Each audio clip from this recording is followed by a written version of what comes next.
साथियों नमस्कार। आज मैं आपके लिए फिर से एक अलग और बेहतरीन वीडियो को लेकर आया हूं।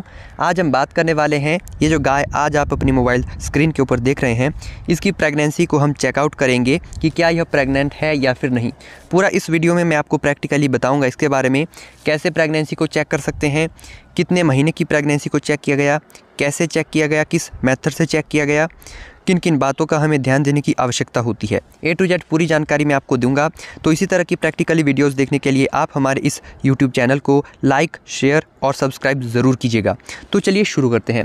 तो गाइज़, आज से लगभग 3 महीने पहले इस गाय की आर्टिफिशियल इंसेमिनेशन की गई थी और अभी ओनर का कहना है कि आप इसे चेक करें कि क्या यह गाभिन है या फिर नहीं। तो यहाँ पे ये 3 महीने इसको हो गए हैं।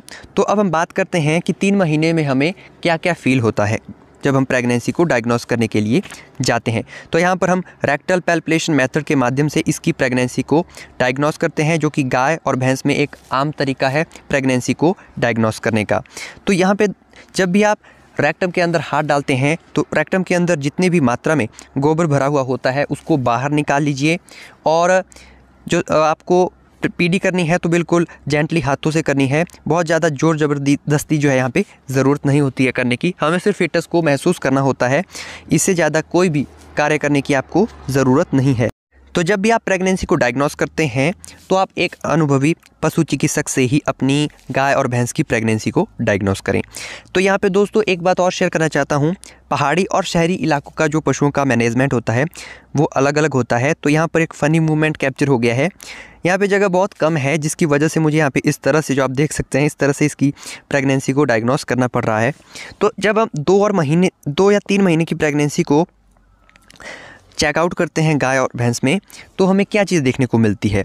तो जैसे ही आप सर्विक्स को पकड़ते हैं तो शुरुआती का जो पहला पॉइंट होता है सर्विक्स का, जो ऑस होता है, वो बिल्कुल आपको लगभग नॉर्मल साइज़ का देखने को मिलता है। लेकिन जैसे ही आप थोड़ा सा आगे की ओर सर्विक्स को पकड़ते हैं तो थोड़ी थोड़ी जो एनलार्जमेंट है वो आपको देखने को मिलती है। ये तब मिलती है जब आपका जो एनिमल है वो प्रेग्नेंट हो। उस कंडीशन की मैं बात कर रहा हूँ।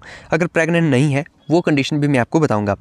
तो धीरे धीरे जैसे आप आगे आगे जाते हैं तो सर्विक्स की हल्की फैलावट आपको देखने को मिलती है। धीरे धीरे वो बढ़ती ही जाती है।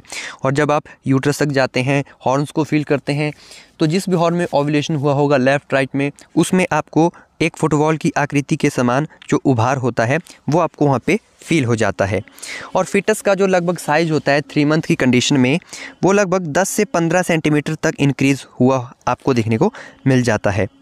तो यूट्रस में जब फिटस का जो आकार होता है वो इंक्रीज़ हुआ होगा, तो ये जो फिटस होता है ये आपको पेल्विस कैविटी में मिल जाता है। 3 महीने की प्रेगनेंसी में जो फिटस होता है, जो हॉर्न्स वगैरह होते हैं, वो आपको पेल्विस रीजन में मिल जाते हैं। जब आप 5 महीने की चेकआउट करते हैं तो उस समय ये जो होते हैं ये एब्डोमिनल कैविटी में चले जाते हैं और यूट्रस में भी आपको काफ़ी ज़्यादा एनलार्जमेंट देखने को मिल जाती है।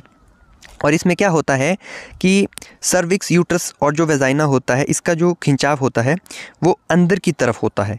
और बाकी यूट्रस, हॉर्न्स की जो एनलार्जमेंट है वो भी यहाँ पर आपको अच्छी तरह से फील हो जाती है। अगर आपका जो पशु है वो प्रेग्नेंट नहीं है तो उसकी सर्विक्स का, हॉर्न्स का, यूट्रस का जो साइज होगा वो बिल्कुल नॉर्मल होगा, उसमें कोई भी चेंज नहीं होगा।